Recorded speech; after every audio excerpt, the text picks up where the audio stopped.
Thank you, Jill, and thanks everyone for coming along and having a listen to what I'll share with you today. Some of you may have gotten a little provocation I offered via Catherine and Jill to just recall a classroom from your own schooling experience.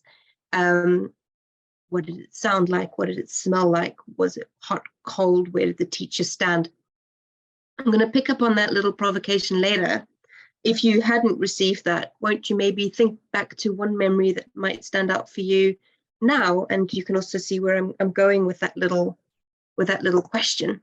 I deliberately tried to title this in a way to be eye-catching, because I've framed this research when I presented it in other ways that I think kind of perhaps distracted from the main point. So time and space in schools is political, and that sounds rather odd because we don't think of time or space as political. We think of them as one of those few little things you can rely on in the world. We can measure them and we can agree on them, and I'm hoping today to maybe make you see time and space a little bit differently, particularly in the context of formal schooling, but also even perhaps in informal or adult ed or more radical imaginations of a different kind of education. We can pick that up in the chat later, I hope. I'm going to start by telling you what made me do this piece of work. This was my PhD work, and I was lucky enough to come to my PhD work with a really big itch to scratch, rather than because I wanted to get a certificate. I just had a question that I really, really wanted to answer. And let's just sketch some of the bigger picture and then the experience against that bigger picture. We know that there is intractable, persistent inequality in the South African social milieu, and particularly in the education schooling sector. But that's just in the schooling sector because it's South African society at large. We also know that however one wants to call teaching and learning, in whatever kind of paradigm or framework, most young South Africans are not getting adequate opportunity to engage with knowledge, master it, make it, and be feeling like they are competent and active learners in their childhood and their youth. We know that the inequality that besets our country is entangled along the lines of class and language and place, which, thanks to apartheid, coalesces as race. And we know that, unfortunately, it is still a common trope that the source of the problems in the education sector are teachers. Teachers or teachers and their unions. I would like to suggest that the trends are too systematic and too well patterned to be explained by either teacher union activity or individualized character traits or attitudes, which is not to say that there is no problematic behavior amongst individuals in the system, but those are inadequate to explain the systematic problems we see.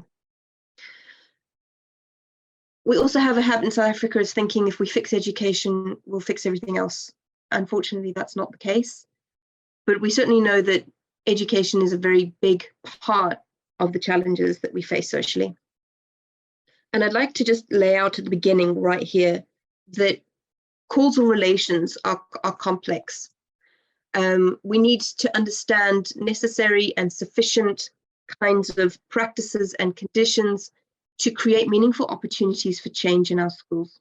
And I don't think that some of the simplistic policy levers we look for do that. They don't embrace that complexity. Okay. Why this particular focus on time and space? Now, we know from the Coleman report in the 1960s that the outside of schools gets into schools. Children's class, children's socioeconomic conditions, children's exposure to poverty, to violence, etc., all affect teaching and learning in schools. So what happens outside affects what gets inside. But the question is rather how. And there have been different theorists who've done this, but I'm going to suggest this is time and space are an interesting way of thinking about it.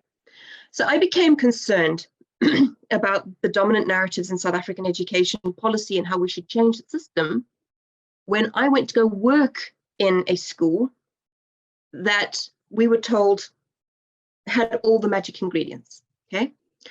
Now, you may recall about 10 years ago, it's slightly lessened a little bit, but about 10 years ago, there was a very, very strong narrative that South Africa spends an enormous amount on its schools, and that we spend this percentage of GDP this, and Vietnam has a lower GDP than us that, all of which can be thoroughly economically debunked if we would like to unpick that later. I won't do it now. But it was a very common story that we spend a lot on our schools and they're still failing. And yet, I was the head of the maths department at this brand new school. And by all, as I said, by all these naive theories of change, we had all the magic ingredients. Excuse me. We had competent, experienced leadership. We had competent, experienced teachers who knew their subjects. We had a brand new, fresh template to start with, which was, meant we didn't have a culture to overcome in shifting an inertia that had set into the school. And yet, things fell apart. And the question for me was, why? I mean, we worked ourselves into illness in trying to set up this new school. We had so many problems with teachers being mentally and physically ill and being overworked. So what was going on if provision for South African schools is enough, was the question. We constantly felt like we didn't have the time and space to do what we needed to do. In addition to that, lessons were constantly being disrupted by all sorts of pressing issues. Students needed food, students needed shelter, students were sick, students were in harm's way, colleagues fell sick from overwork or from just being human, violence on the school premises or in the surrounding community. Even the weather was enough to disrupt lessons. And all the common theories of change that we were told, well, this is what South African schools need to do, became a very, very different, they took on a very different color. So time on task is one you'll hear quite frequently. We could try to protect our time on task, but it was an impossible battle because of all these other things getting in the way.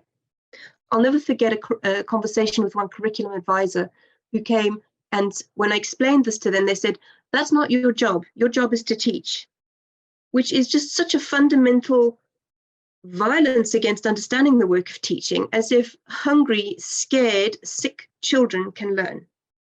These things were getting in the way of my teaching.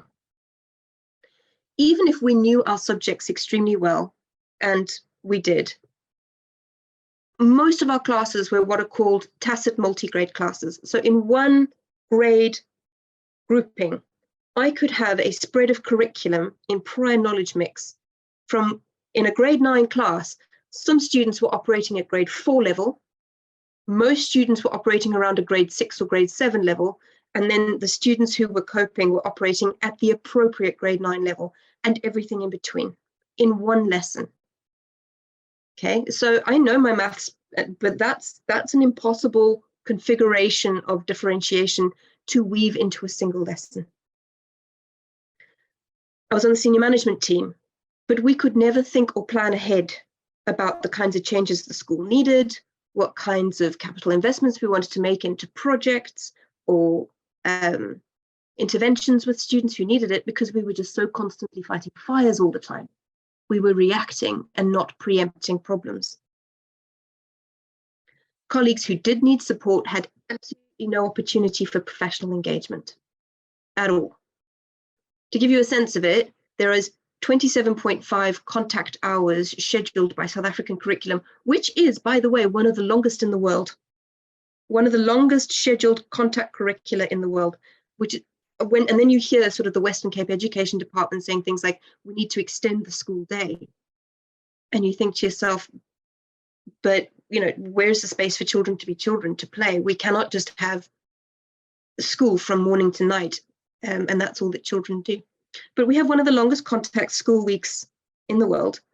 And with the number of staff we were given, I think most of us maybe had 2 hour breaks a week. And that was it. And we couldn't be a school because we were having to be everything else first. We had to be the police, we had to be social workers, we had to sort transport for children who couldn't get to school, we had to be a food source with a feeding scheme, we had to shelter. I'll never forget my colleague, I'm not sure if she's here, she said she might make it today, literally marching to the principal's office and insisting he give her a key for 2 classrooms so that she could overnight kids whose shacks had burnt down the night before. Because where else were the children going to sleep? We had to be healthcare, deworming, dentistry, ear tests, eye tests, teenage pregnancies, children who needed ARVs. So these were the things that were encroaching on lesson time. Now, firstly, the situation obviously made me very angry, and it also made me very sad. And I was trying to wrestle with the story in a way that was useful beyond just telling a personal story. Yes, this was a particular personal experience, but how could this school offer us a way of thinking about fee-free public education in South Africa in more systematic, patterned ways? And I realized, as I was thinking about this for the purposes of studying rather than raging, both of which were needed in equal measure, that I had a really unique vantage point. I was also the school timetabler. It often falls to the maths department. Perhaps it's because we have some kind of a masochistic love of combinatoric puzzles, which is what a timetable is on steroids. But as the timetabler, I had this unique position where I got lists of all the resources that the school had to muster in order to organize lessons. And we'll talk a little bit more about that later. And it was this viewpoint into how those were shaped by policies, and then they were distributed through school organization to make teaching and learning happen. And I thought, now that's a nifty way of, I think I normally used to put the timetable as a word in the title of this talk. And I've stopped doing that because I think it made people focus too much on timetables and rather not on what timetables tell us. So I like to think of the timetable as a keyhole through which I could look and see a very different perspective on what fee-free public education in South Africa was about, rather than that the timetable is the object we're looking at itself. Think of it as a portal to look through. And what it shows you is the way that resources get sutured together, they get woven together to turn into the fabric of lessons.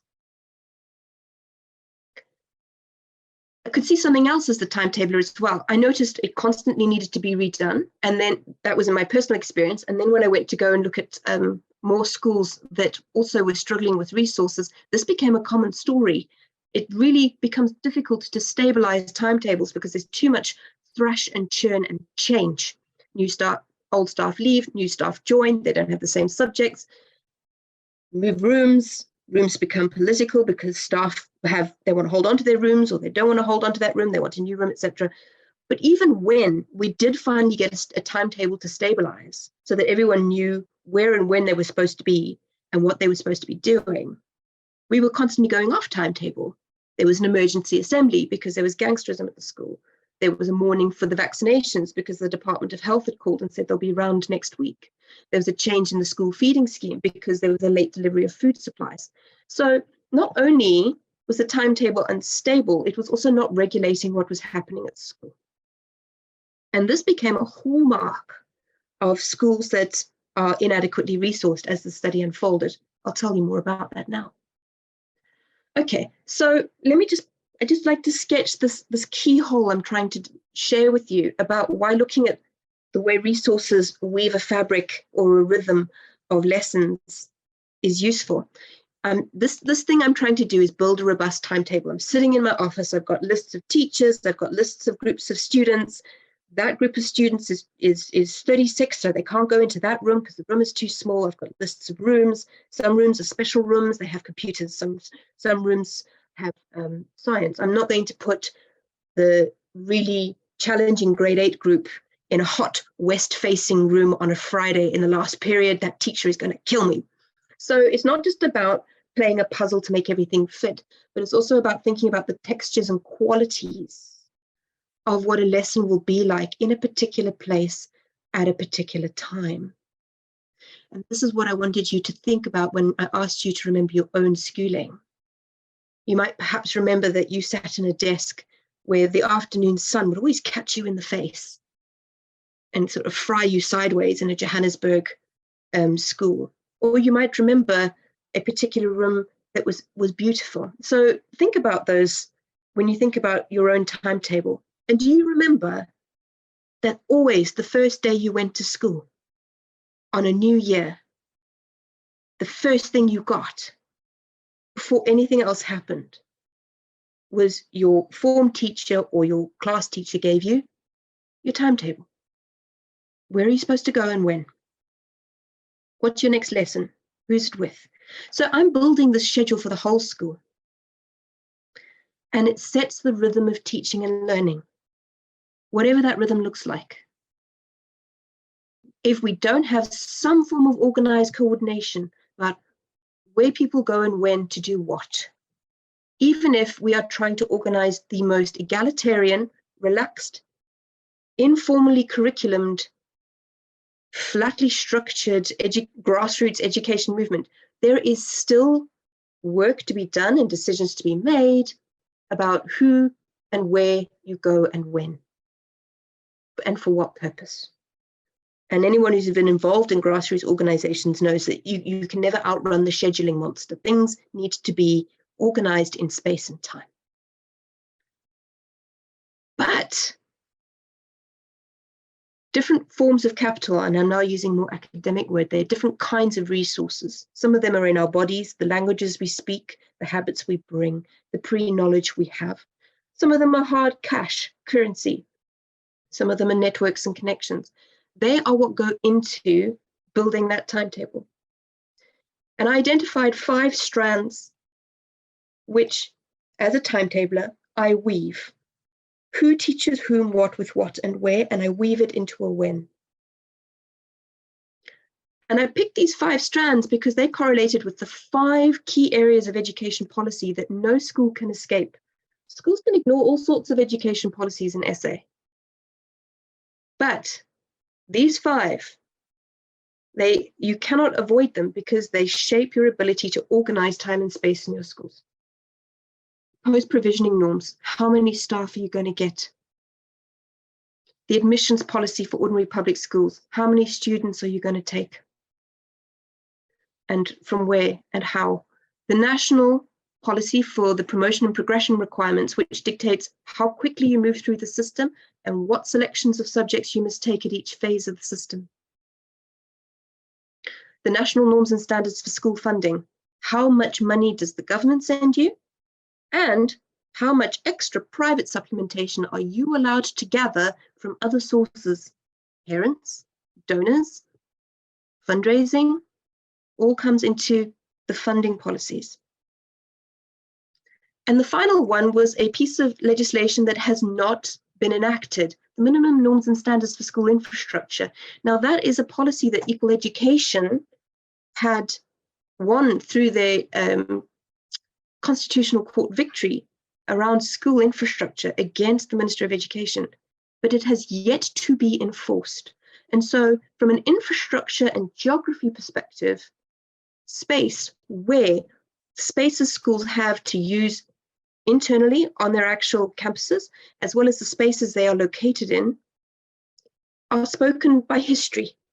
They're spoken by apartheid specialities, by the Bantustan geographies, by which former departments built the schools. You can still tell by the architecture. So these policies form those lists I get as a timetabler. I weave them into some kind of a timetable that produces this rhythm, which guides the whole school's forward movement through time. And it's a boring admin document, but it's also an incredibly powerful fulcrum, which pivots this differentiated access to meaningful resources and turns it into regular rhythms of lessons and activities. Okay, I'm going to quickly tell you about the study and what I found. so that we can try and have as much time as possible to talk about some of the questions you might have or the experiences you might have. We can make this a little bit more dialogic rather than me just talking at you. It was 2 schools that I studied, and I needed them to be sufficiently similar so I could compare them. So same historical apartheid era department, there's that infrastructure geography story there. The same government funding, so they had to be in the same quintile. I wanted them to be both mixed gender, high schools of a similar size, so that if there were differences between them, I could be more confident that they were down to certain factors rather than others. But these 2 schools serve quite different student profiles of class, language, and geography. And I picked up the words from an Australian study that I found very helpful to talk about some of the differences in the system, because often we say functional and dysfunctional, or successful and failing. And these all are quite, well, in almost terms are normative when you're trying to kind of talk towards a more desirable situation or a less desirable situation. But I find the terms functional or successful attribute too much agency and background structure too little, and background history in a way that kind of erases inherited advantage in the system.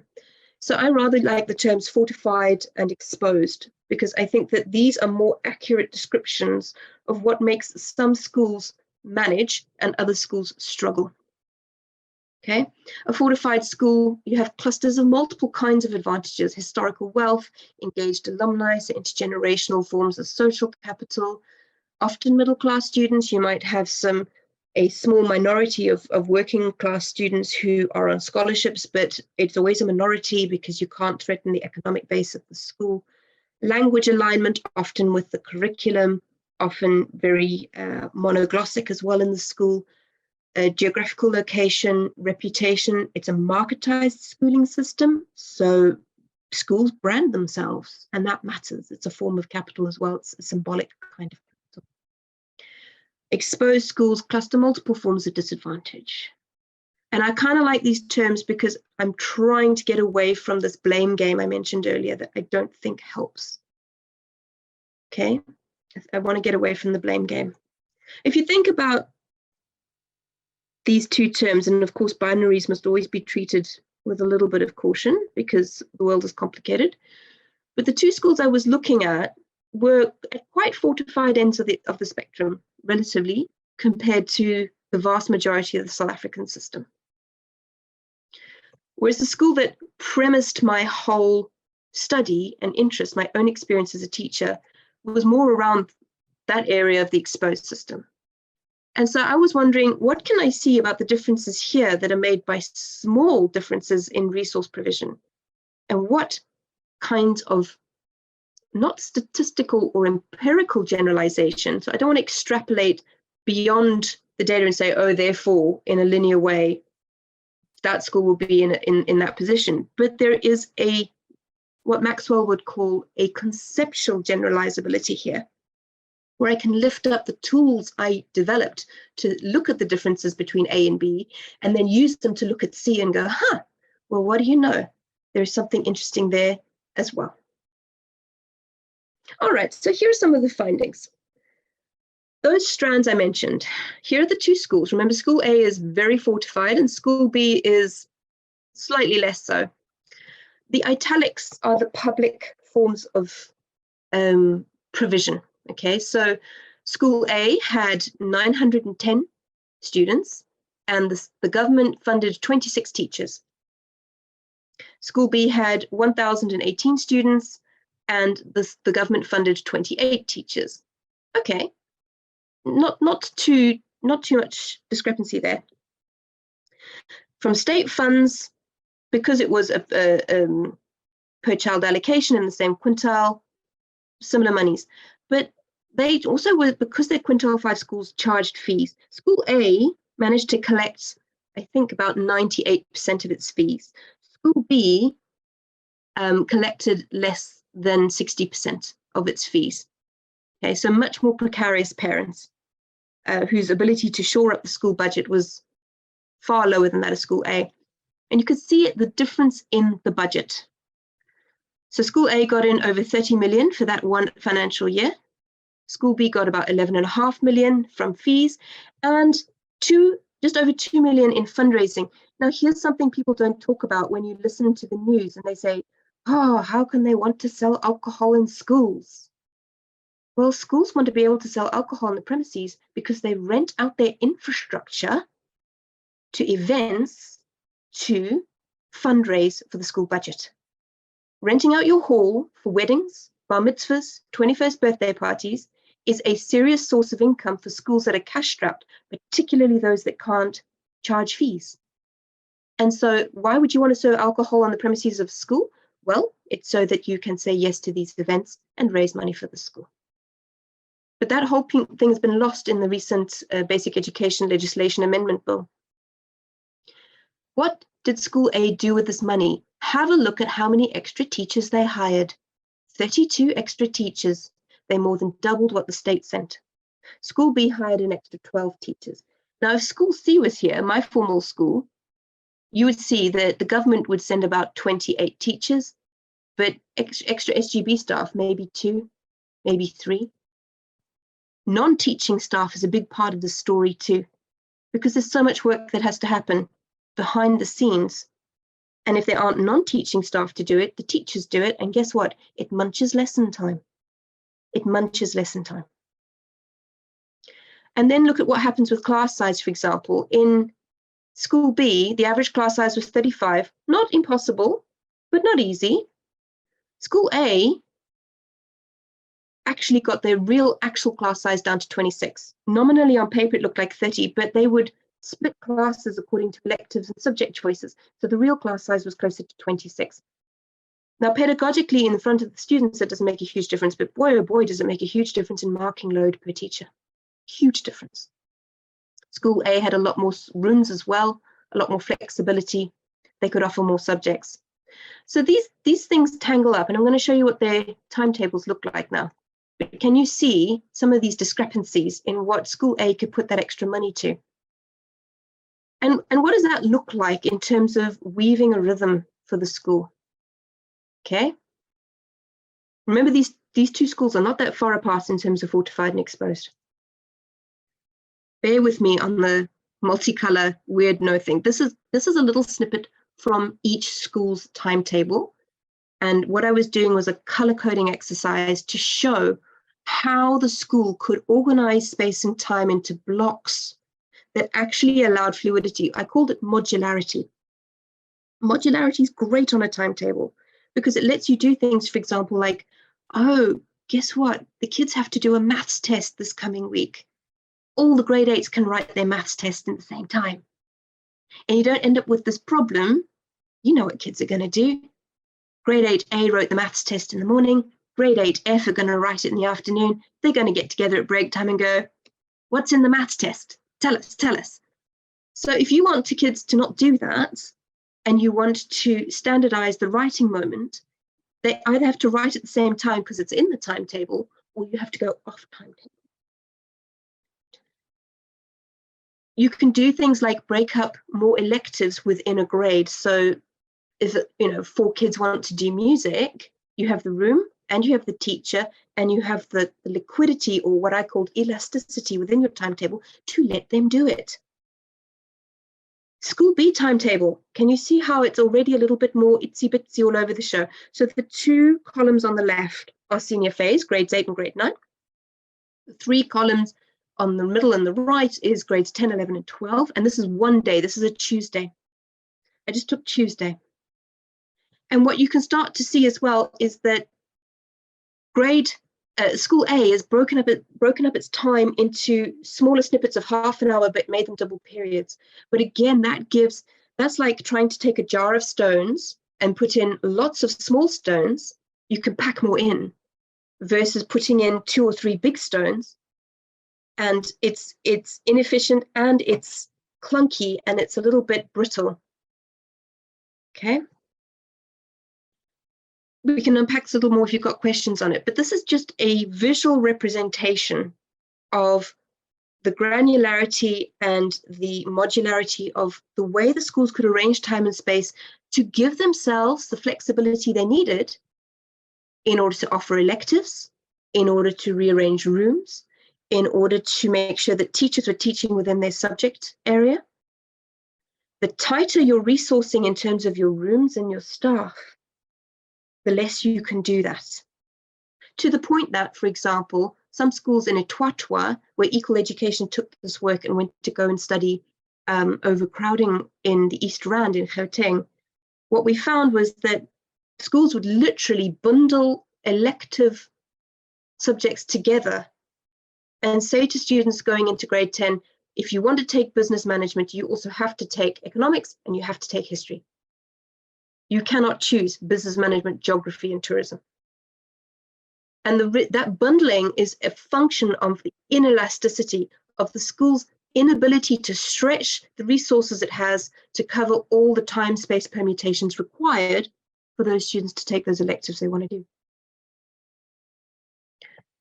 The other thing I did in the study was what I call timetable adherence. So remember I said, what are the qualities and properties of the timetable? What kinds of rhythms do they make? And can you offer students more freedom? Can you offer teachers more leeway, breathing room? But also, does the actual school community somehow more or less manage to stick to the schedule? And let me give you a little bit of a breakdown on the colors here again, because I thought these were interesting ways of visualizing. So green is a lesson that happens according to the timetable. Orange is a teacher is absent and needs to be substituted. Yellow is the correct lesson, but in the wrong room. So there had to be a re-room for some reason. Dark blue is where the school went off timetable by design. So both schools went off timetable, very normal things for schools to do. We have an assembly for this, or we have sports day for that, or we're going to break up early because it's Easter. The schools do this all the time. It's perfectly normal. But do they do it planning ahead, or do they do it by kind of default? Red was lost lessons. Whites are frees. Whites are free lessons. Can you see there's a lot more white in school A than school B? Red was a lesson that got lost because there wasn't a teacher for that class. And what I found really interesting was that the levels of absence of teachers between both schools in the whole term that I studied in each school were about the same. But the school with fewer teachers had more lost lessons as a result because there were fewer colleagues to cover, because the resourcing was stretched tighter across time and space in the school organizing. Whereas in school A, they had so many free teachers at any one time that they could literally timetable their substitution as well. And so that is another kind of the story of, oh, teachers are absent. Yeah, teachers are absent, often for legitimate reasons. The question rather is, why is absence so disastrous? Because any organization that tries to organize space and time premised on no one ever being absent ever is unrealistic. Again, we can go back to this and talk questions, but this was about the school's ability to stick to the timetable. There were other differences between the schools, their ability to weather knocks. So for example, school A, the design and elasticity meant that if a change needed to be made, it could be quite easily accommodated without derailing everyone. But school B was too brittle because you had this domino effect. If you take a teacher and move them, or you need a room for something else, there was this domino effect because everything was so tightly wedged in with no breathing space that you ended up with this kind of rolling changes. And that started to delegitimize the timetable, because from one week to the next, a kid would rock up and go, oh, it's 9 o'clock on a Tuesday morning. I'm supposed to have biology with Gillian in room 42. You get to room 42 with your biology bag, and Miss Atwood's not there. Which opened another interesting part of the whole study, which was this one thing to have rhythms of lessons, but there were other rhythms supporting lessons. Flow of information was one of them. School B had to budget how much it could do printing because it was very costly, and was struggling with effective communication about changes. So Miss Adwood is in room 40 down the corridor. Did you know? No, I didn't. Whereas in school A, they were just going through reams and reams and reams of paper, half of which were just notices. Flow of bodies. Did the teacher stay in a room and the student move to them? Or did the student stay in the room and the teacher come to them? Very, very different. Can you hold objects in your classroom, your laptops, your textbooks, your science equipment? Are you able to design exciting lessons? I want to do a maths class with some interesting counters and dice to do probability. But if I have to schlep all my stuff halfway across the campus to a room that's not mine, it's harder to set up anything more than boring, basic pen and paper lessons.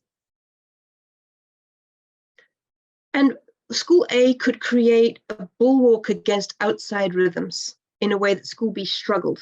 School B wasn't bad, but they struggled. Things like transport failures.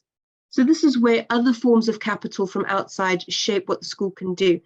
Because school B students were using public transport to come in from township areas. Bear in mind that these were not the poorest of the poor kids. They were still paying some fees, but they were if the taxis went on strike, school B's kids arrived late.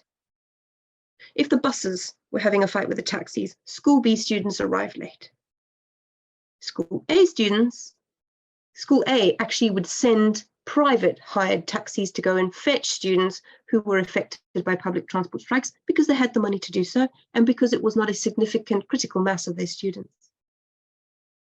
There was a drought the year I produced this data. School B was closing its taps so that they didn't have a water fine from the city of Cape Town. School A sunk a borehole. What I found interesting about this was that this preemptive versus reactive orientation to change was deeply familiar from my own experience as a teacher. So school B, I started to see this kind of like reactionary rather than preemptive approach to dealing with very normal issues that affect all schools. And there were these rhythms at different scales, the rhythm of the day, the rhythm of the week, of the term and of the calendar year. Rhythms of assessment were particularly interesting because school A could timetable assessment into its normal timetable rhythm. School B had to have what many of you already know, test week. The whole school goes off timetable and there's a separate timetable for doing lessons. And then there was a whole other part as well about that class size that I mentioned and the workload on fewer teachers to assess more students. And that also came into the picture. The planning horizons were different. Staffing stability, huge difference. Infrastructural maintenance and capital expenditure on spaces and facilities. School A was planning its new teaching block that was going to be ready in 2 years' time. School B was wondering how they're going to fix the roof leak that has rendered 3 of their existing classrooms out of commission in the rain. Very, very different approach to infrastructure at each school.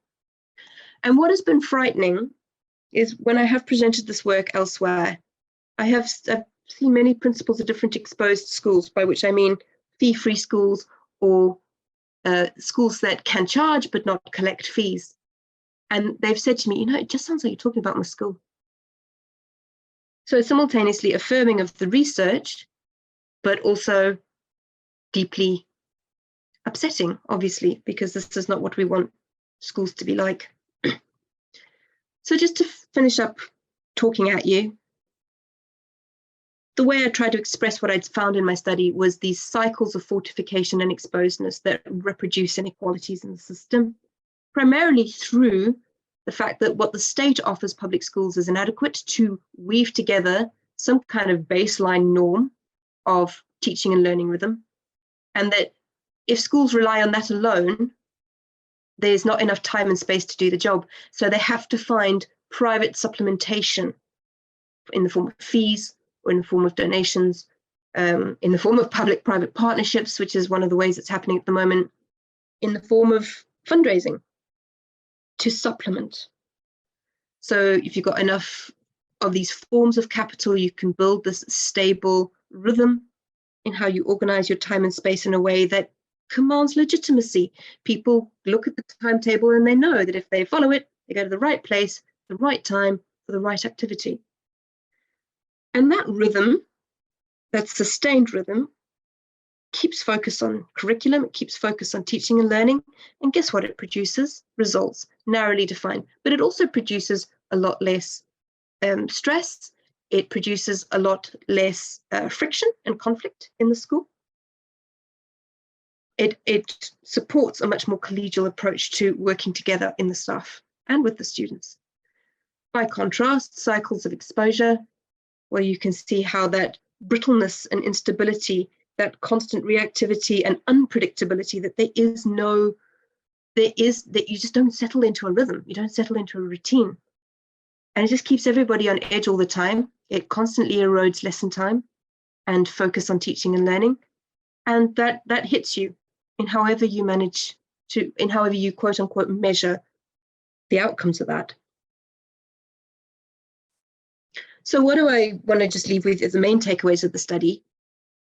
Narratives about leadership and teaching agency are not wrong, they're incomplete. We need to understand the material underpinnings of particular patterns, regularities, and rhythms.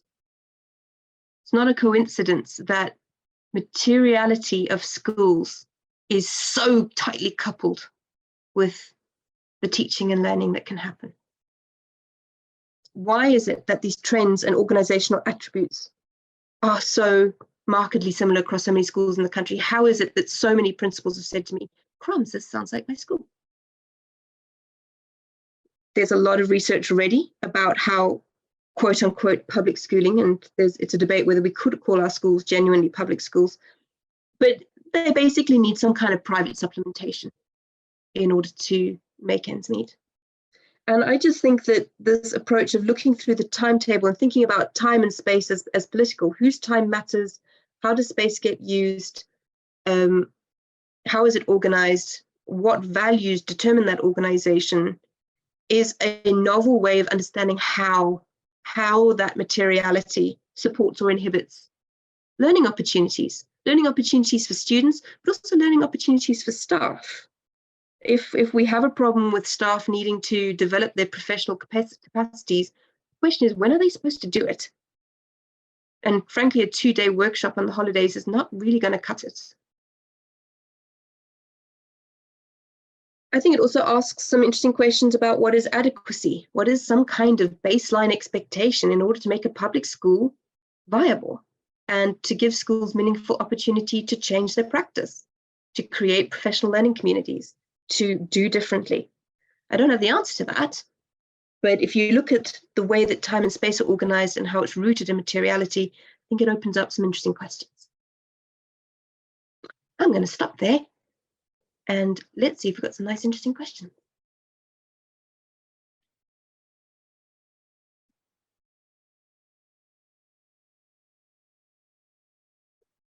Let's have a look. Have a look at the. Sarah, while I think I was absolutely riveted, I was supposed to be the one who was looking at question, and I was so riveted that I didn't properly follow the questions. But I'd just like to open it up to people. What are your reflections? Has your perspective shifted at all on listening to that? Any comments? Any particular insights that you've gained about your own practice? Your own experience from this? Have you thought differently about your own experience after listening to this? Any off the cuff reflections? There's a nice comment from Nikki Hayes too, but let's just open it up and see if there's any thoughts from people. There's a couple of comments in the chat there, Joel, that you may want to look at.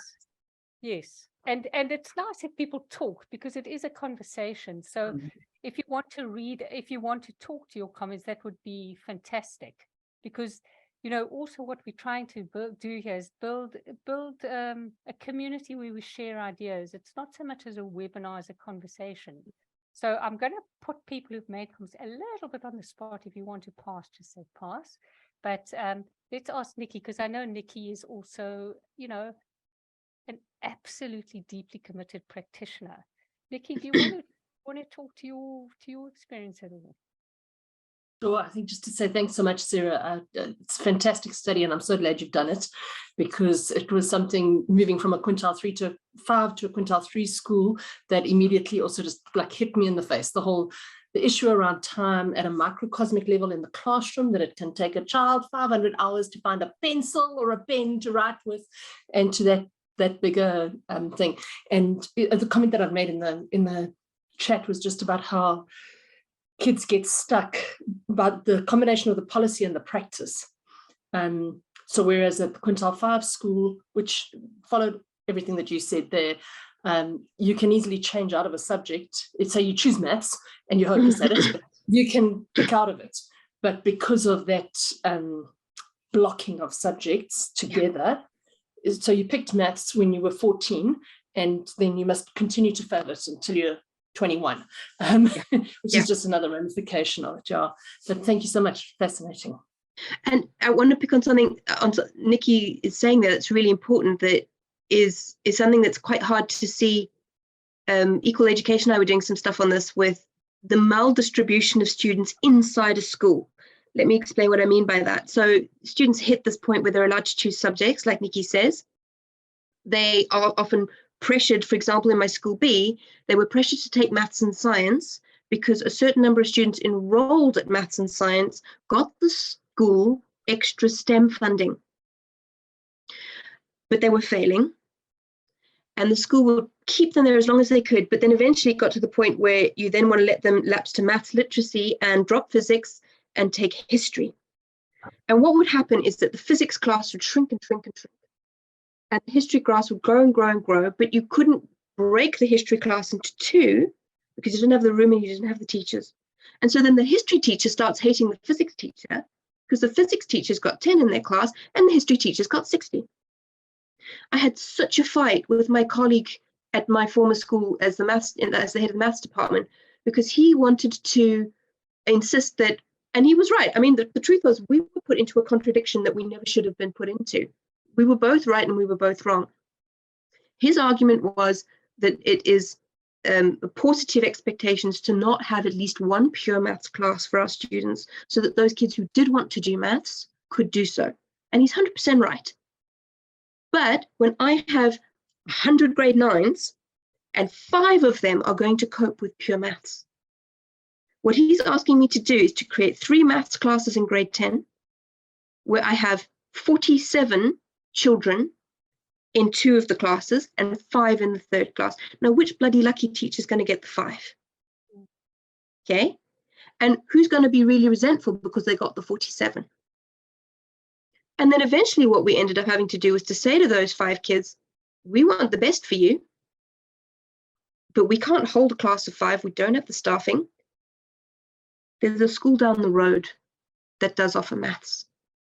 And so you end up with these creaming and separating effects in a marketized system, and you lose the good peer effects of those kids who are showing the other kids that maths is fun and you can succeed at it, because they've gone to another school where they can actually give them the opportunities as individuals that they deserve, but we collectively as the school community lost out. And Nikki's nodding. Yeah. Nadima. Hello. Oh, Sarah, brilliant as always. Thank you so much. So I was sitting in my capacity as chairperson of LITASA in a DBE meeting last week entitled the DBE Reading Strategy Review meeting. Mm-hmm. Well, first of all, there's no reading strategy. Okay, they were trying to craft one, so I don't know quite what they were reviewing, but basically NECT organizes NECT, the National Education Collaboration Trust. So you walk away from these meetings with a raging headache and your anxiety and your stress levels sky high, because throughout the presentation, and I'm talking about literacy here specifically, because that was the focus and that's my focus. But presentation of the issue is meaning. Children can't read for meaning, okay? Then the solution is science of reading and 5 pillars and pushing phonics. And then no mention of writing, no mention of anything. So of course my hand shoots up and I ask all the questions of literacy, and then I say, I'm really concerned we're not talking about the effects of inequality and poverty on teaching and learning and how these impact the results of literacy attainment. I'm going to quote now because I wrote a report to our board when I got back. So Godwin Kosa, who leads NECT, this was his answer for this. The solution is to prioritize our foci on what will get our children reading. So then he puts up a slide and there's a spectrum, a line. And he says, on the one end, there's teaching and learning. And he puts up a slide. Okay, so this is part of his presentation the day before to the DDG.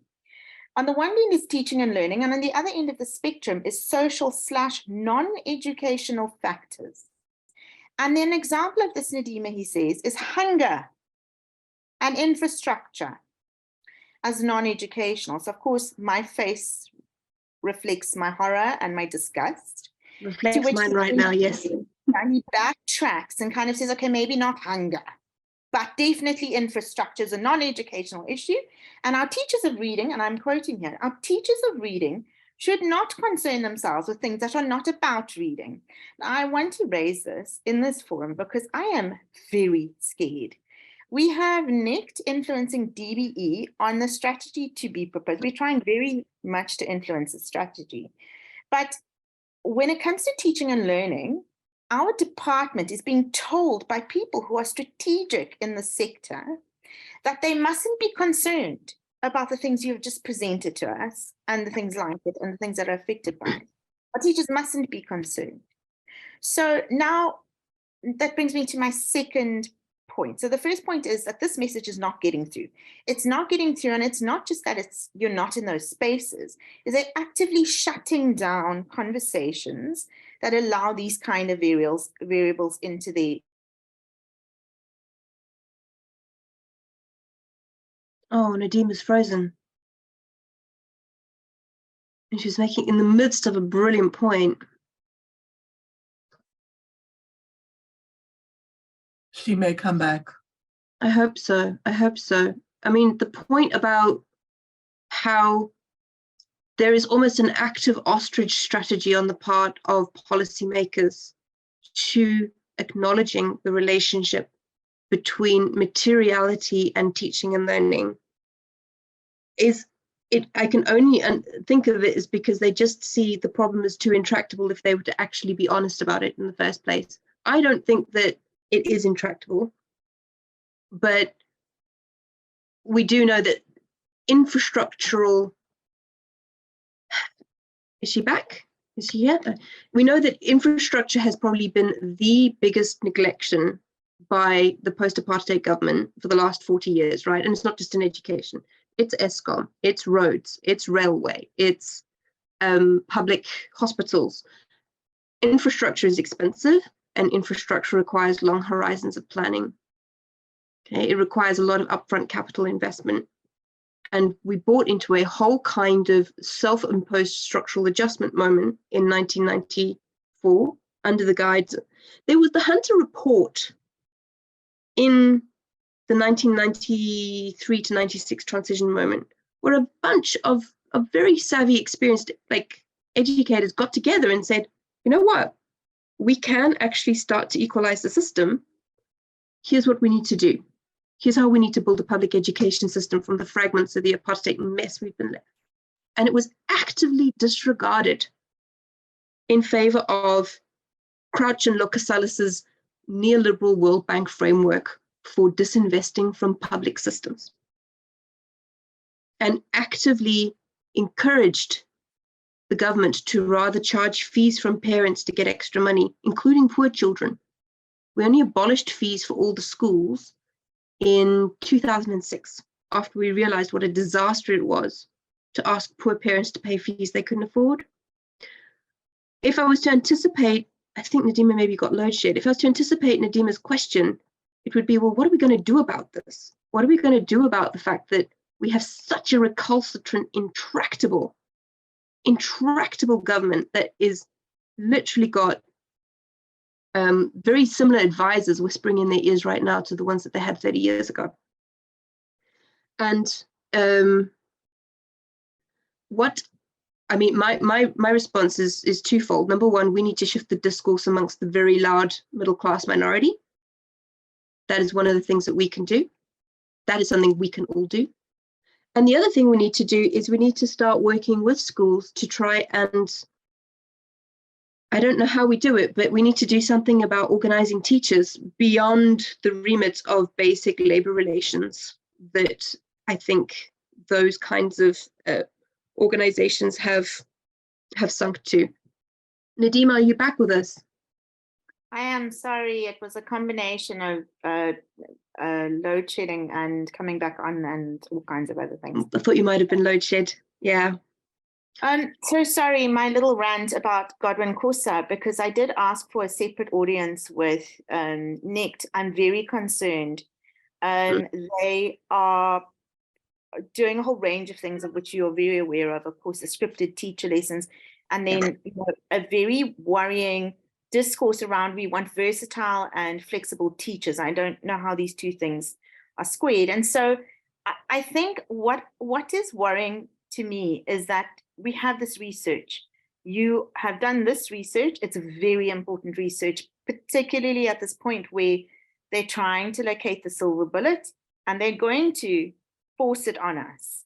And so I guess my question would be how do we go about, and how would we go about demystifying what, I mean, when you showed us the timetables, my eyes started crossing, but it's because it's a presentation. If I had to sit with it and I had to grapple with it, it would be fantastic. But how do we disseminate this at every level? And I'm talking specifically about teacher level now, because and school management level, because this change will not be driven from academics at a conference, unfortunately, as much as I want it to be, it won't.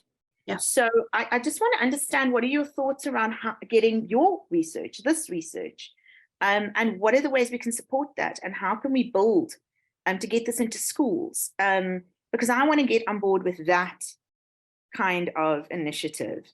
It's really important, Sarah. It's now getting to the point where if we don't do that, we're going to reap the consequences for decades. Yeah, and thank you again for all the work. Well, I mean, thank you for also just texturing it, Nadima, with what's happening at the policy level right now. We kind of were thinking, where was Nadima going with that thought? And I was relaying to everyone else how that having a kind of squeeze more out the teachers and make the system more efficient kind of narrative was what was being whispered into the ears of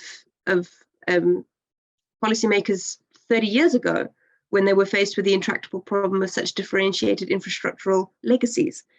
And like you say, it's got to happen at the level of teachers. I definitely want to go and get more schools and get more data to show how consistent this is across the system. So there's a lot of, what happens with these things, I'll say, is where's your evidence, where's your data? So one of the things to do is we go and we go, actually, it's not just these 2 schools or these 3 schools or these 5 schools. Guess what? Here's 100 schools. And it still applies. So there is this kind of like fighting fire with fire there. But also, as you say, how do we start organizing at the level of teachers and principals in a way that either rejuvenates moribund teacher organizations that have unfortunately become quite steeped in a narrow labor relations kind of thinking about what being a teacher organization means? And how do we also, one of the things we can do, as I was saying to others while you unfortunately got ESCOM'd, was that we can definitely start tackling some of these hegemonic nonsense narratives in the middle class. And that is why I do the radio work I do. That is why I do the newspaper work I do, is because when you say these things to people in the public sphere, they actually receive far better reception than you'd expect. But when you read the Mail and Guardian, when you listen to Cape Talk, when you get involved in the public conversations, all you hear is the same sort of stuff like the Centre for Development and Enterprise. Oh, the problem is SATU. Oh, the problem is teachers who don't know their subjects. Oh, the problem is SATU. No, that's not the problem. We've been saying that for 30 years. It's clearly, you know, that there's a lot of ideological kind of nonsense floating around. And as people with, you know, sounding posh accents and English that for some reason makes us sound more believable to a problematic audience, that we can start to do too, is to start speaking this louder into places that will start to go, oh, you know what, actually, yes, we've got this private CEO who says what we need to do is performance-related pay for teachers to make them perform better. No, get on the radio and call out the BS. And I do think that that's something we can start to do right now, is to start to all speak out a lot louder, to just inject. I like David Harvey, he talks about the different moments required for social change, the material moment, the kind of moment of spontaneous organization. And one of those moments is a shift in discourse, a shift in the way that people think and the ideas that are floating around. But yes, absolutely. I think that we will just be talking to each other unless we can also start getting the school teachers and principals on board as well. 100%. 100%. Yeah. And also puncturing some of this other nonsense. Tony's got a nice question here. Nikki's got a nice question. Do I see positives in school B?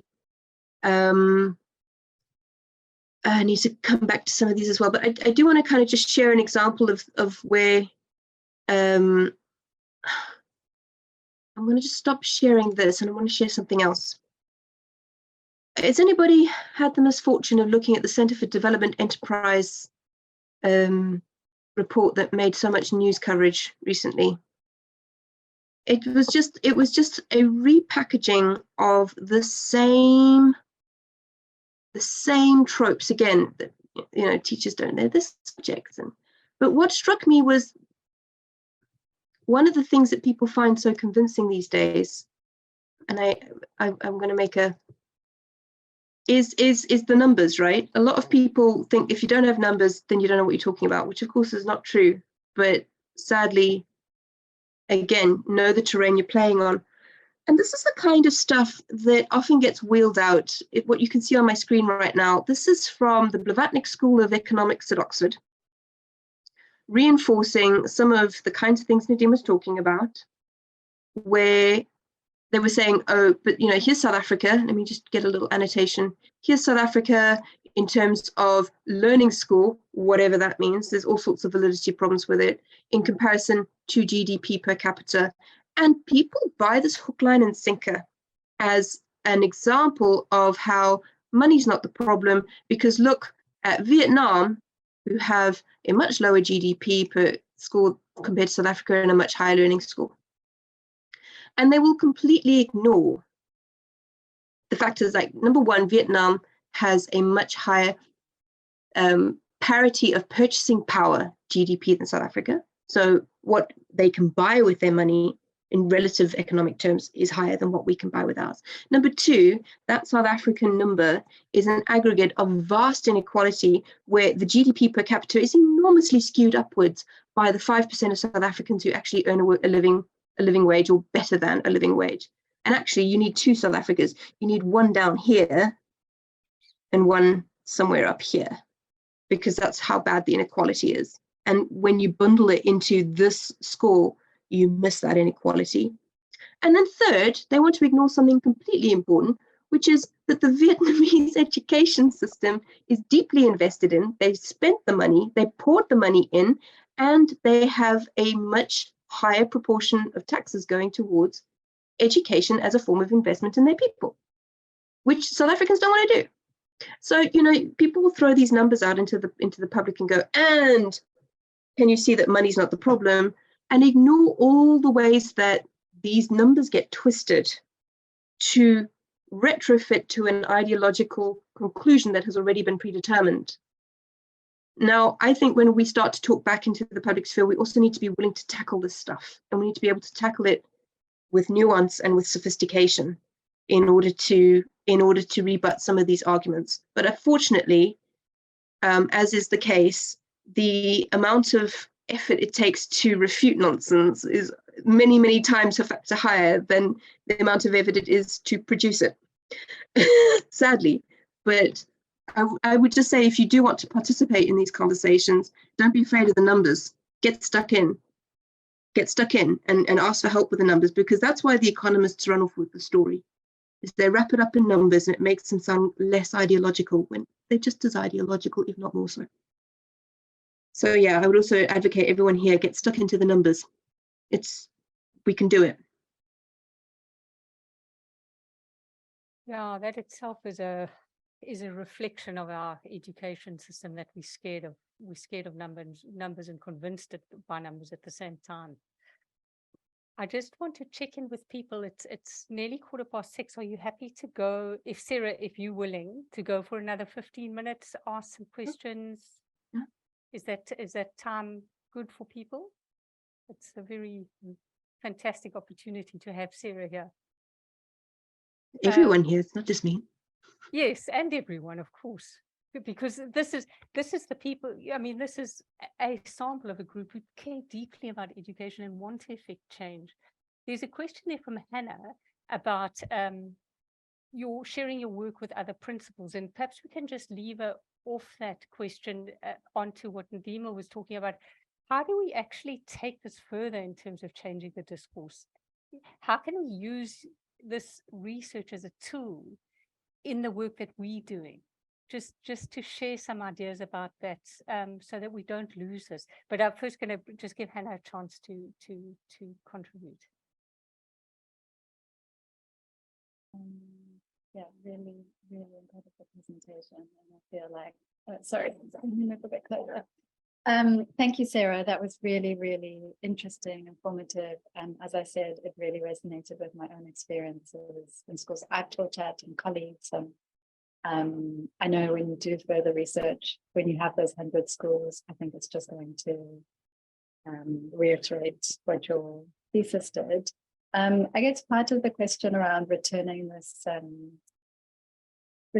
to principals and to others was thinking about, well, what were their responses beyond saying, I've experienced this too? And then maybe a part two of the question is, how do we build solidarity between teachers in different schools, between teachers and learners and parents, and how do we build this kind of broader coalition in a space that often tries to keep us all apart? I mean, it's such a good question, Hannah. Ashley, who's here, hi Ash. Ashley and I were involved in some kind of efforts of getting teachers to organize, and the thing that time and space is political came up again, because and some of my colleagues from the UK are here too. One of the challenges in this moment of deep work intensification is that finding the time to organize, finding the time to get together, finding the place to get together, doing so in a way that acknowledges people's commitments of care and duties of care. I mean, it's really hard for teachers because they're often also parents, often single mums who are breadwinners for their families. They're often people who lack the means to bear transport burdens. I mean, when Ash and I were trying to do stuff with progressive organizations formation and some of the other teacher organizing in the Western Cape, just people getting to the meeting and getting the taxi money. So it is a real challenge, and it is such a hard thing to do, to organize, especially into any kind of interclass solidarity, because of the way of that spatialization. But one of the things I would ask is to go, okay, how do we get creative around carving out the time to talk to each other? That's I see my colleague Sharon is here. She'll testify. Half the time we find time to talk to each other is when we're on the picket line on strike, and that's when, ironically, we're striking for time. But that's also when we find time. So Hannah, I don't know. Perhaps what we need to do is just first start kind of sharing these ideas with teachers and principals, and then letting them decide what they want to do with these ideas as well. I'm very kind of wary of vanguardism, when actually people must decide what they have appetite for, how this framework lets them read their own political and institutional space differently. And if that means that they now start to insist to the department that they are going to timetable professional learning time into their timetables so that they can do what they need to do to improve teaching learning, that's what they want to do. If they want to then get together with other schools in the area and go, you know what, this is pitching us against each other so that we're kind of scrumming for easy to teach students or students that can pay, and we're not cool with that. So yeah, I don't know what the solution is, but I'm also reluctant to prescribe a solution rather than just equipping people with new ways of thinking and then letting them, I guess, decide for themselves what it is that they want to do. I don't know if that's a very satisfactory answer.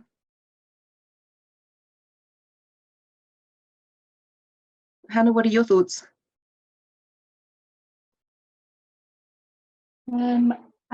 I think I just I definitely agree about the idea of time and space, and I know from being a teacher I had so little extra time, but when I do workshops with teachers, I'm so aware of that and not putting in additional time and emotional and I mean, you sometimes don't want to think on a Friday.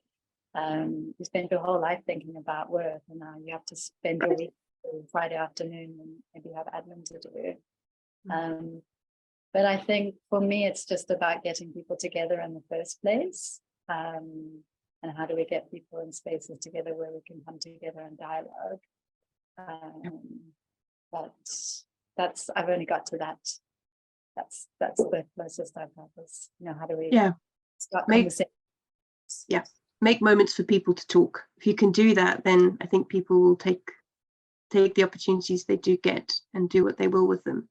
But yeah, carving out the time and space to even start talking. Yeah. It's a great question though, Hannah, thank you. Did I interrupt you? No, I was going to ask Ashley if he wanted to share anything from his from your experience, Ash, of working closely with teachers and students. I think I only agree with what Sarah has to say in terms of time, but I also think maybe it's useful to think about like post-1994 South Africa, and in terms of what Sarah was talking about, interclass solidarity. I think that's so much harder now because you have maybe a kind of an educated middle class which doesn't really understand its interests, right?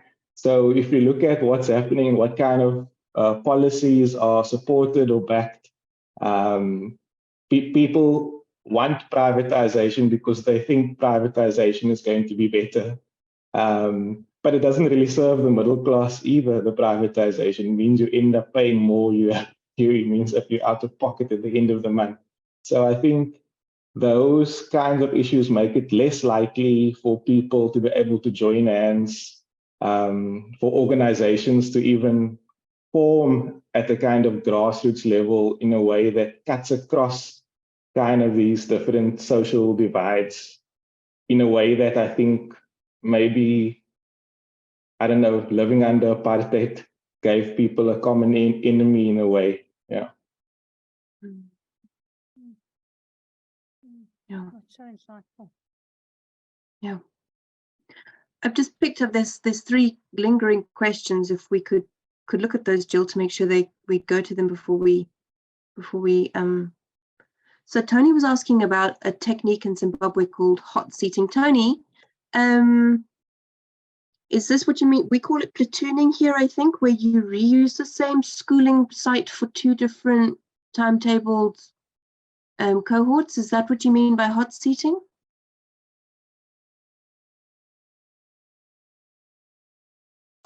Hello, yeah, that's the one. That's the one. Thank you so much. Yeah. So yeah. just thinking about it and then how difficult it must be for those teachers or whoever is responsible for designing timetables to schedule two different groups for the same, using the same facilities. It's very difficult. It's We used very that difficult. when I was in high school. You'd go to school at 7, at 12, you're supposed to leave.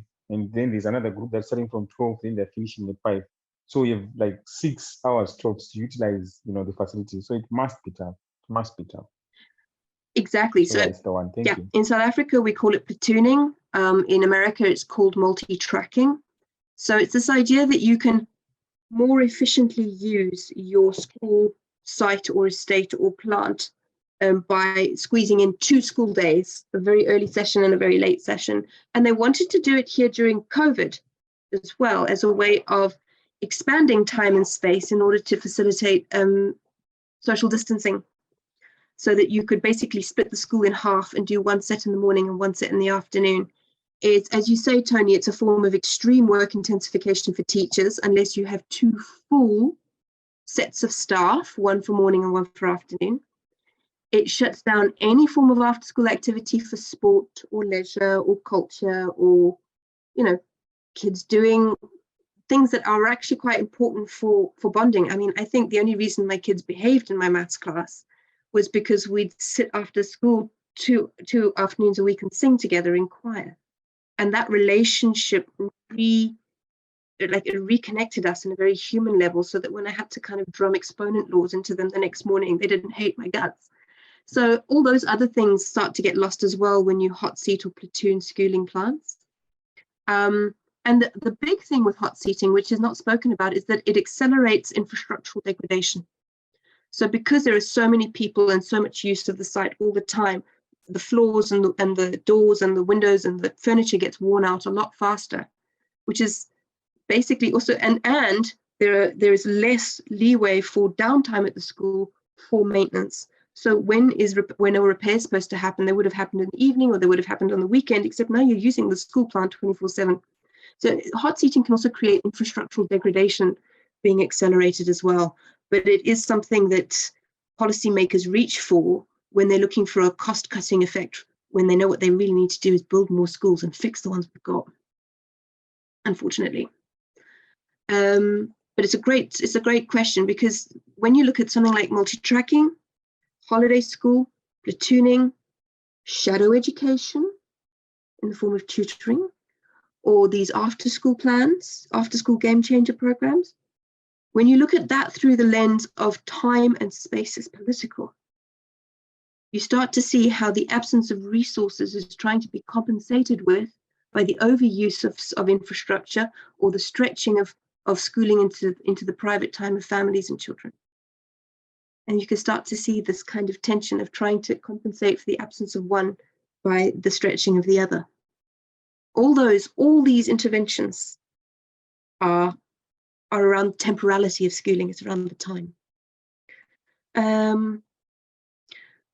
There was another one from Nikki, positives in school B, about being more flexible. I must admit, one of the things that was remarkable about school A was how adaptable on the surface they were while they retained a stable core. And that was one of the very interesting things about that well-resourced school.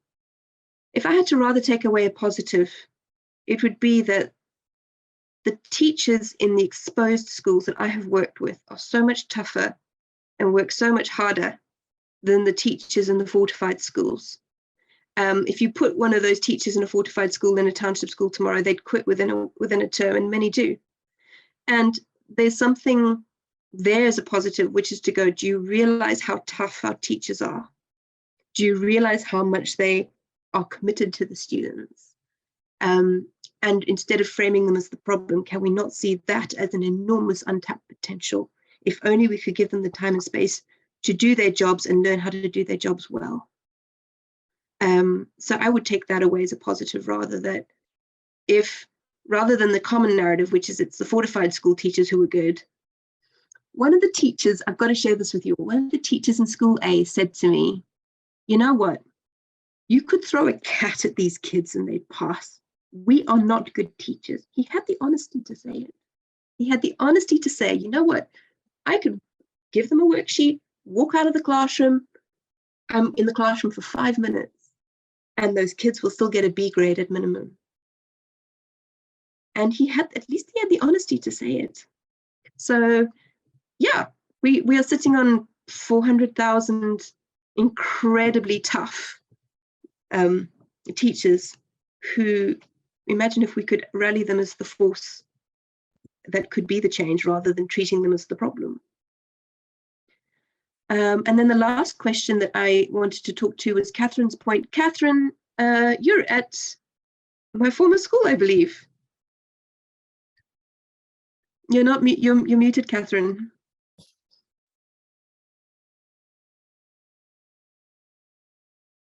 Yes, I was teaching exponent laws actually today to your dreaded grade 8s. Oh. Can you hear me? And how'd it go? Yeah, it's tough going. It's tough going. it's not an easy school, May. Your point about teacher recruitment. I mean, this is becoming a hot topic. RESIP paying a lot of attention to this at the moment. And again, I'll say, you know, RESIP have access to fantastic data, and they are very good at doing large-scale descriptions of the problem. But then, unfortunately, often leap into prescriptions of the solution that are assumed to not be ideological, but are. So, do we have a teacher recruitment problem? Yes. Did we? No, sorry, maybe it wasn't clear what I meant. Actually, it was that that just increasing the numbers of teachers in the low fee schools could really help. It would, but our problem is that we don't have a massive amount of teacher surplus at the moment. So the question is, where will they come from? Sorry, you're talking about the funding of it, Ish. Well, one of the problems is that we're struggling to attract teachers into the sector for good reason. I mean, it's hard work and it's not paid well. So for example, at UCT, I think they said they had 2,500 people apply for the PGC and they accepted 150. A lot of those people don't make the entry requirements for the minimum teacher education qualifications, which is why. I don't think it's that. I think that they have it's just a first come, first serve, and all the filled positions are filled in like the first couple of weeks. Shahida, you're here. You could probably share some more light on this as it currently stands. I know when I did admissions on the PGCE for UCT, oh goodness, can you believe it was 8 years ago now? There was a fullness, but there was also about people who didn't bring the prerequisite knowledge mixes. Is that still the case, Shahida? Sarah, I won't be able to actually answer that question because Nicole deals with the PGC applications, but it would be an interesting question to follow up. So someone would have to go and sift through all that data. That's what we do. Task. That's our job. So Nicole took over when I just did an interim, and then Nicole. Yeah, that's right. Yeah, yes. But so Catherine, I can tell you that there are a lot of extremely well qualified people who don't even get a reply from UCT at the moment. Okay. And so there are a couple of interesting facets around teacher supply. The one is that most of our teachers don't come through PGCE, they come through a B.Ed. Most of them could not afford to come to UCT even if they'd like to. I'm not saying that, you know, there's the UCT story, which is the one that you're relaying for us, but then there's the national story, which is that even if we did recruit all those UCT people, we'd still be quite short of teachers, and we've got a whole bunch who are going to be retiring in the next 10 years, particularly at foundation phase. And one of the challenges that we have at the moment is trying to get enough new teachers to come in who will work in these kinds of schools, because unfortunately we know, Shahida I'm sure can elaborate on this at UCT as well, we started the Newly Qualified Teachers Project in 2017, I think, and a lot of our graduates don't want to go and teach in township high schools. But like I say, I mean, if there's, when I applied, there wasn't even a question of where I would like to teach or why I wanted to teach. Actually, all they did was look at my undergraduate marks. That's all that happened. And they looked, and because I had applied quite late, I didn't meet the cut initially because they'd already filled the positions. So there's no attempt to find people who are motivated to do it. It's a very interesting reflection on that end of what it looks like. I see UFS, high applications. Shahida, do you want to come in here? Yes, I think Catherine's raising a very interesting point about the application process. Definitely. And I think it's something that I would take back to the PGC committee because we do want to attract motivated people into the profession. But the other point I wanted to make is that there is a deep prejudice about PGCE. And as you know, we had to give up our foundation phase and intermediate phase PGCE. Yeah. And now I hear there are rumors about a similar demise of the PGCE for senior phase. So that prejudice, yes, and it is a rumor at the moment, but it was stated in a provincial teacher meeting with the WCD.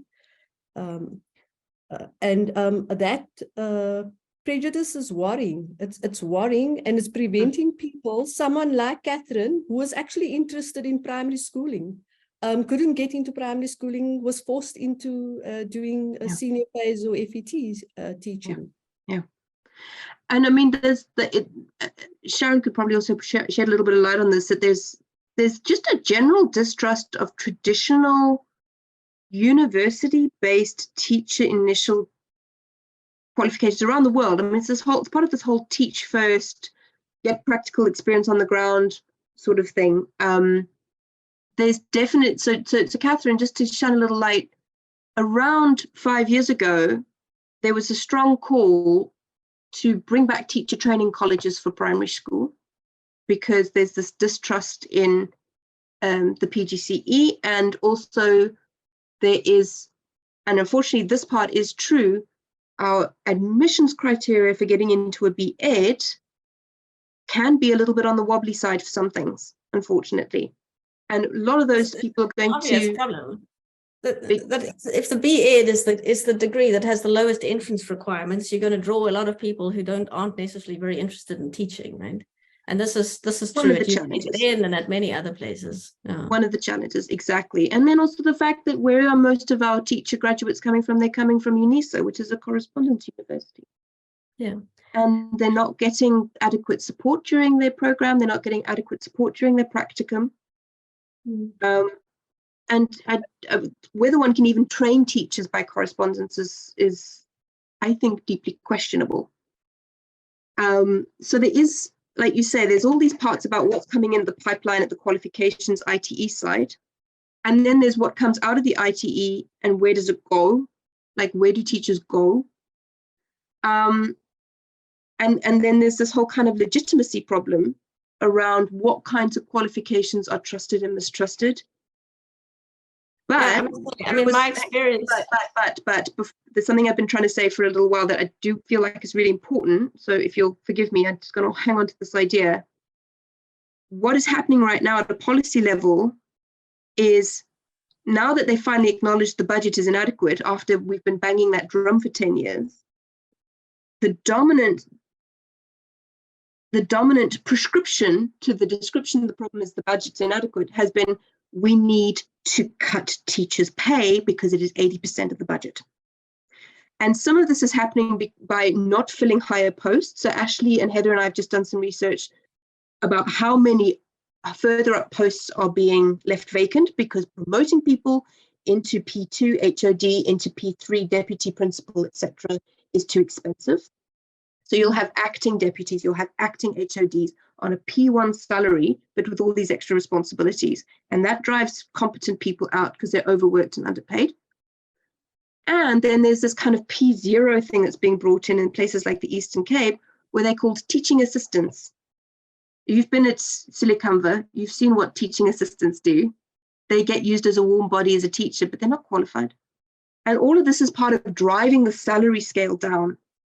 All of this is part of driving the cost of the salary line item in the education budget down. We're not filling the higher posts and we're undercutting with lower posts. Teaching assistants on the presidential employment plan take home 5,000 Rand a month, £250 for my UK colleagues. Yeah. So how do we attract people into a system like that? Sure. There was, so interestingly, with the teaching assistants, many of the students with me on the PGCE were teaching assistants in Limpopo, and many of them had graduated with geology and unable to get jobs. So they were so happy to get the education assistant jobs, even though they, they had an initial degree, but hadn't done any teacher training.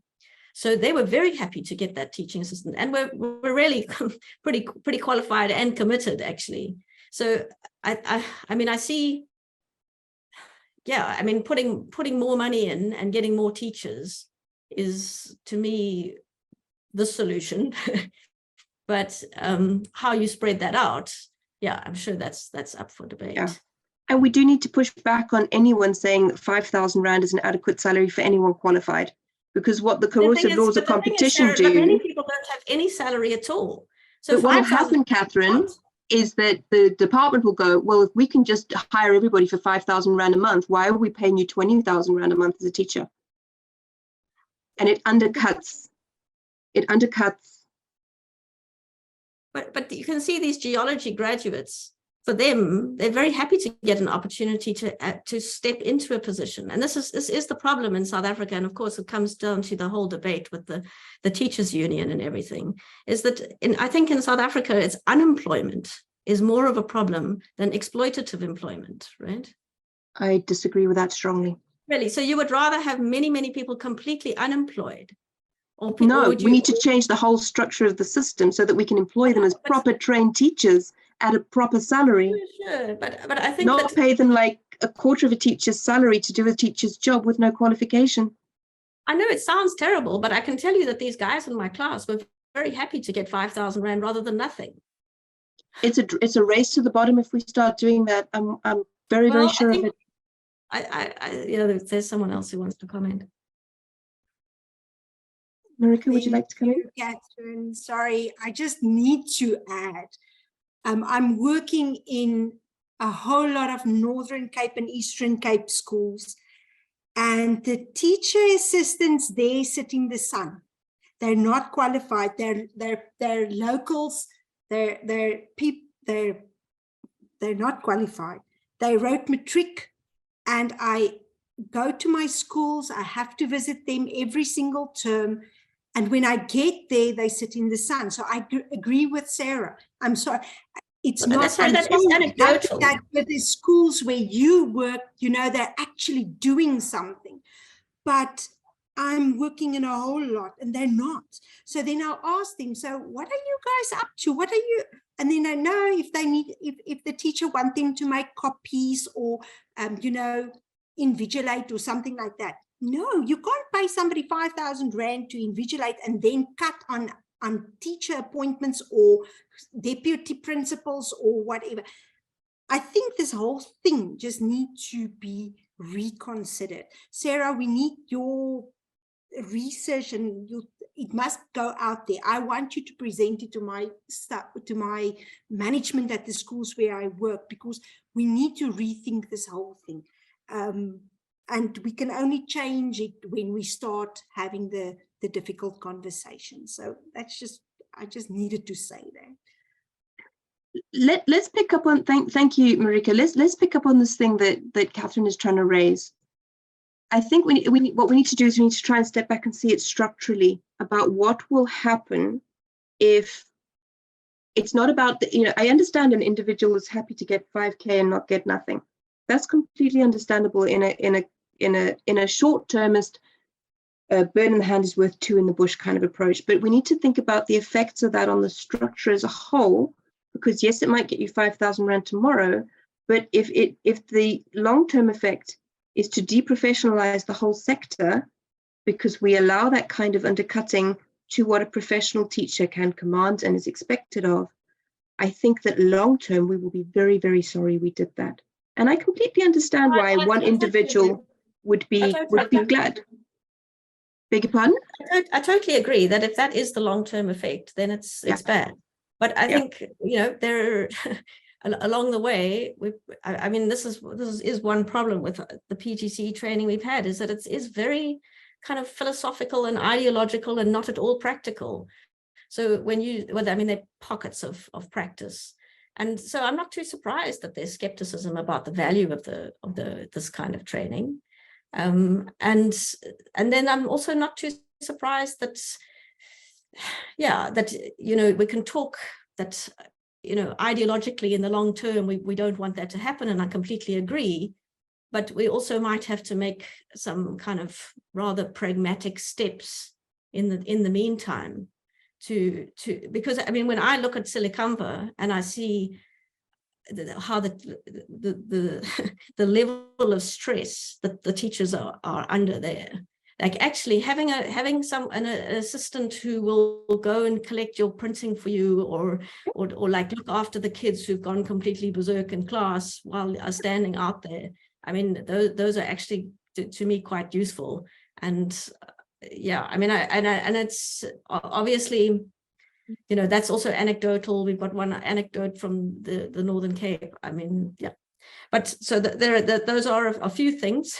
But actually, the one question I really, really would love if you could address is this multi-class problem, because I think that my teaching the grade A's today, there's some excellent students in the class who get everything quickly. And if we could just put those students into one class, they would be getting distinctions at the end of they would just, you know, there wouldn't be the problem with only having 5 people doing maths in grade 10. Yeah. And so that multi-class thing to me is a key problem. The multi-grade, yes, especially in the later grades, like what we teach with high school. And this is where I think work like that, which Nadima is doing, and others, which is kind of going, we know that the learning inhibitions start early. We know that the kids, you know, a middle-class child arrives at school having already done literacy with their parents in their mom's lap for what, Nadima, 3 to 5 years, whereas a child coming from a literacy, a paucity of literacy in their environment, that's often the first time they're seeing printed texts, at least being able to hold them. So I think from our perspective, Catherine, as senior phase teachers and high school teachers, the multi-grade, the fact that there is this divergence of learning within intra-cohort divergence is because of the problems that start early. And if every child was given a good foundation in reading and in numeracy, then you'd start to see that curriculum spread in the higher grades naturally is going to start closing.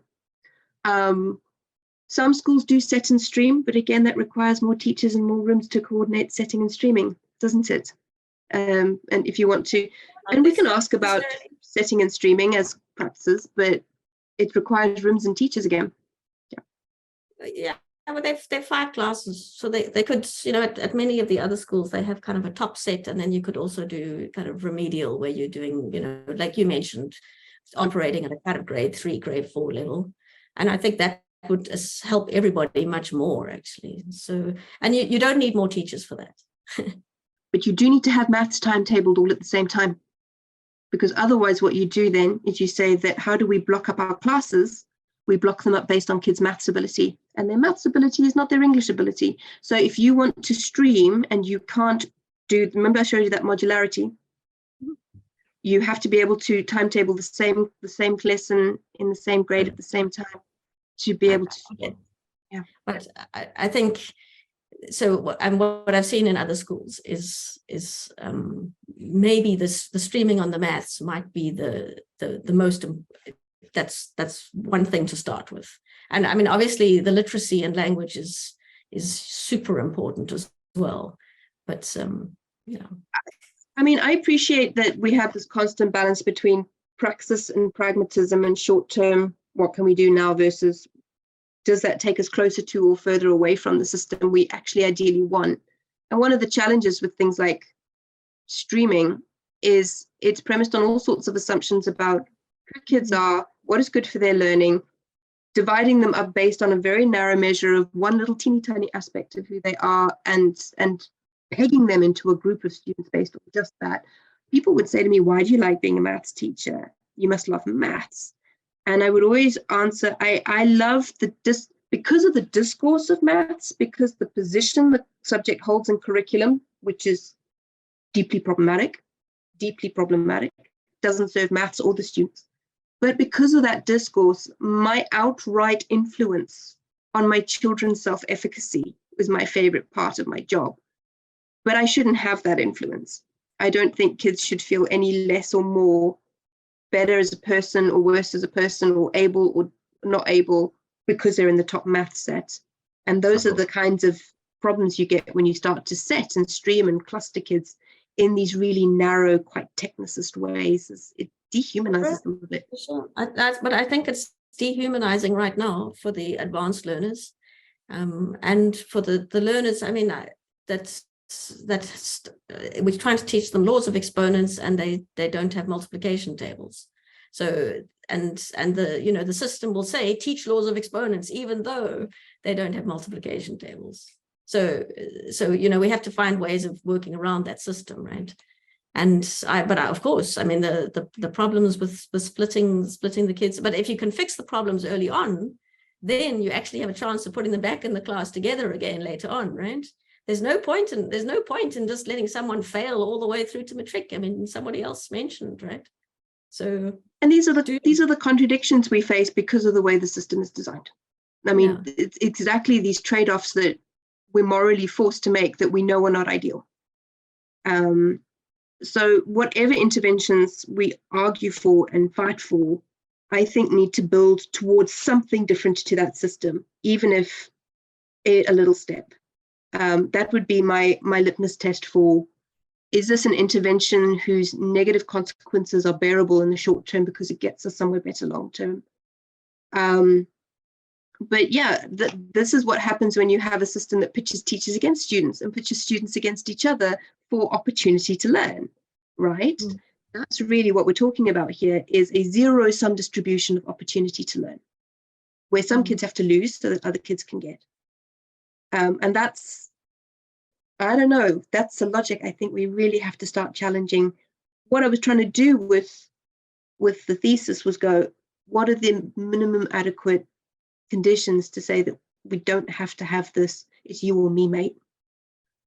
And that's really the system that you're working in right now, is where you have to sort of accept that some kids are going to fall by the wayside because you're trying to give at least some an opportunity.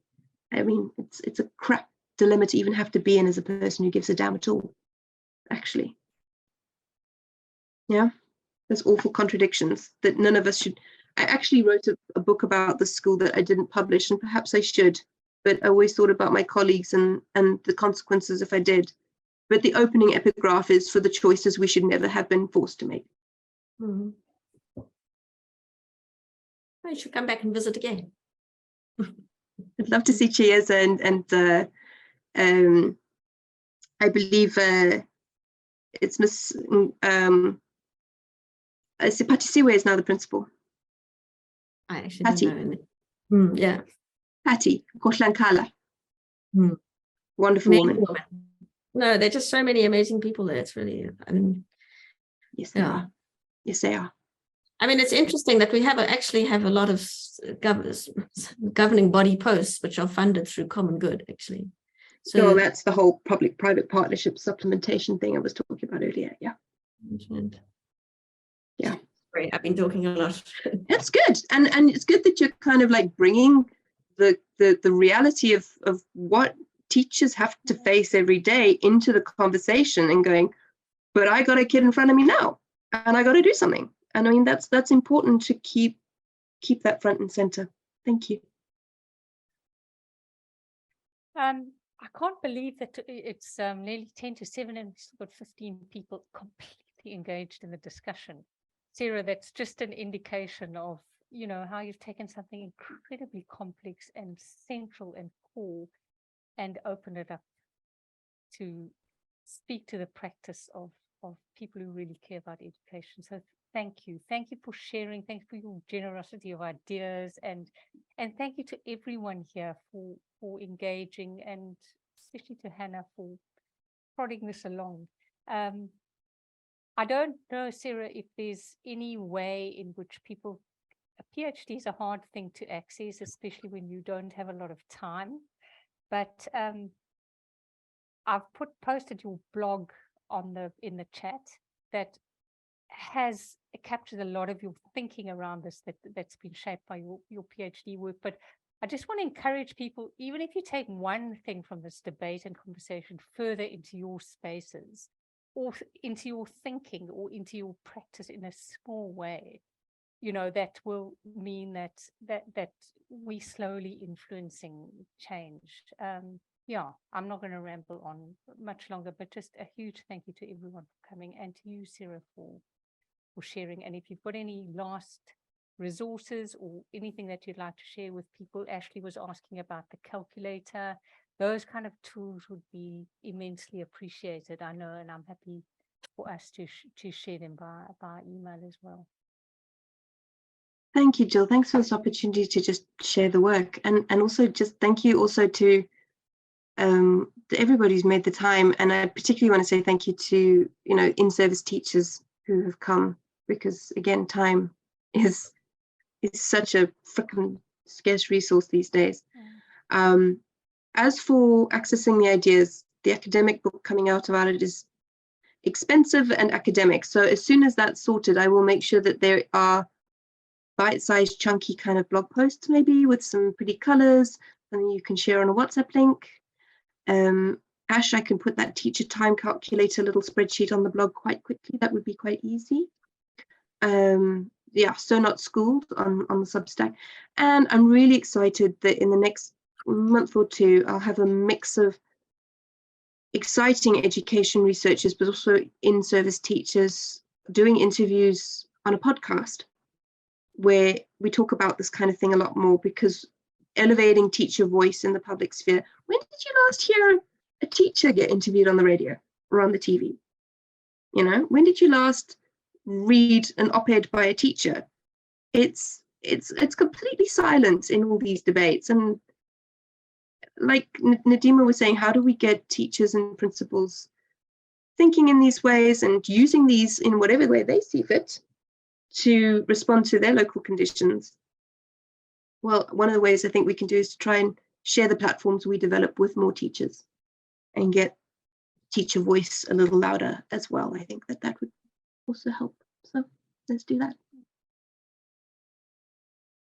Thank you, everyone. Thank you to everyone. Deeply stimulating evening. Thanks so much. Take care. Bye for now. Thanks. Thank you. Bye.